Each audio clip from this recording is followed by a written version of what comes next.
don't lead the guide. The guide will lead you. The guide will tell you what you have to do. You will see elephant in the park. You will see the monkeys, the baboon.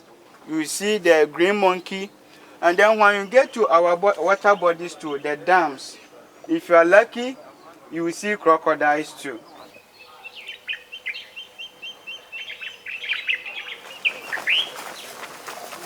In the year 2015, the Forestry Commission submitted a dossier to UNESCO World Heritage Site to consider enlisting Mole as a World Heritage Site. And so the Forestry Commission approached the European Union delegation to Ghana for support to help carry out a census to enable the Commission update the management plan and also to keep an up-to-date information on the population of flora and fauna. What do you call it? The swimming pool. What makes this wildlife survey unique is that we are not just using one methodology. We are combining an aerial survey with ground counts. Where there are roads, we'll be doing counts from the roads with specific scientific methodologies at specific different distances from the road. We'll also be doing walking counts in areas where there aren't many roads. And then in addition, we have a camera trap survey. You will have seen us around setting cameras all over in the field in areas where the forest canopies may be too high where we won't see animals. And they also look at night, because when we do the surveys, we'll do them obviously during the daytime, and the cameras will then capture wildlife at night. And a lot of the special wildlife of a place like Mole, for example, the carnivores, leopard, lion, caracal, genets, they all come out at night.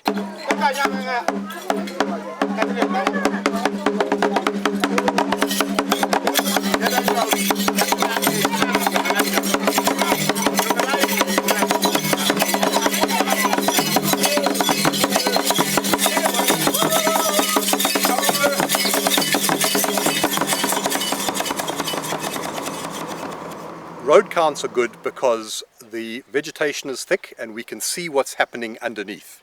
And the way we do it is we develop fixed routes through the park and we travel along those routes, and when the game guards see an animal, they stop the vehicle. We record the species, we record the number, and we record the distance to the animal. And we record the GPS position. And the reason we do that is to determine the observation curve for each animal in that particular vegetation type. We've got a number of these counts taking place around the park, and then we augment that in areas where there are no roads with foot patrols. And we can bring all of those data together to give us an overview of the wildlife numbers in the various sections of the park that we monitor.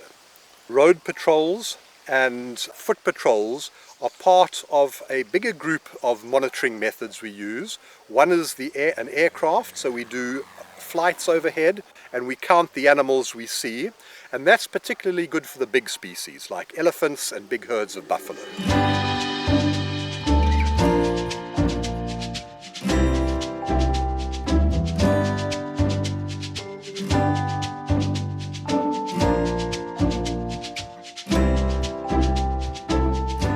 Roan antelope, 2, 25 meters, 9 degrees, 0.2418. Cob, 1. As we collect all the data, we enter it into various software packages. For the road counts and the foot patrols, we enter it into a program called Distance that automatically calculates wildlife densities per species, per habitat for us.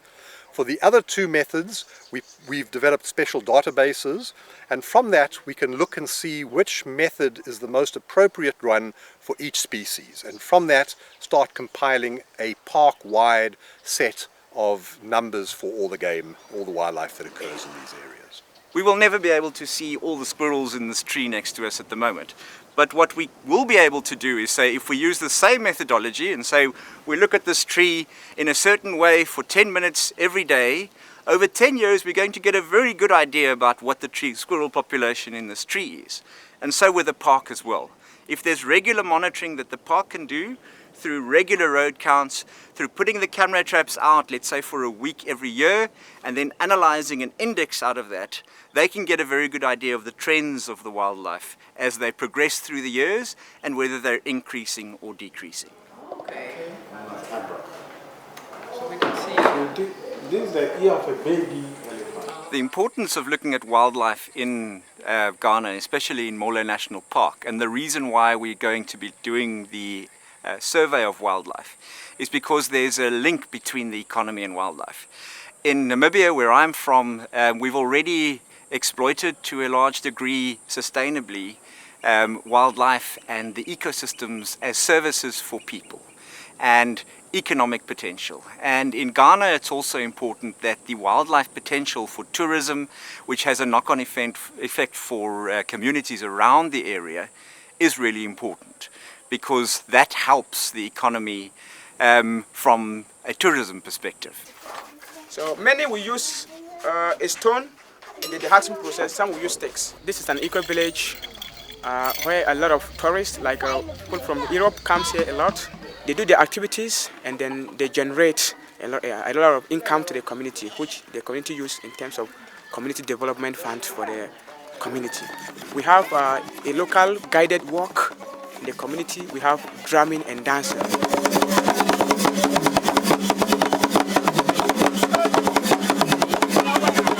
We feel it's very important that we leave these tools behind for the park staff to continue doing this work once we have gone.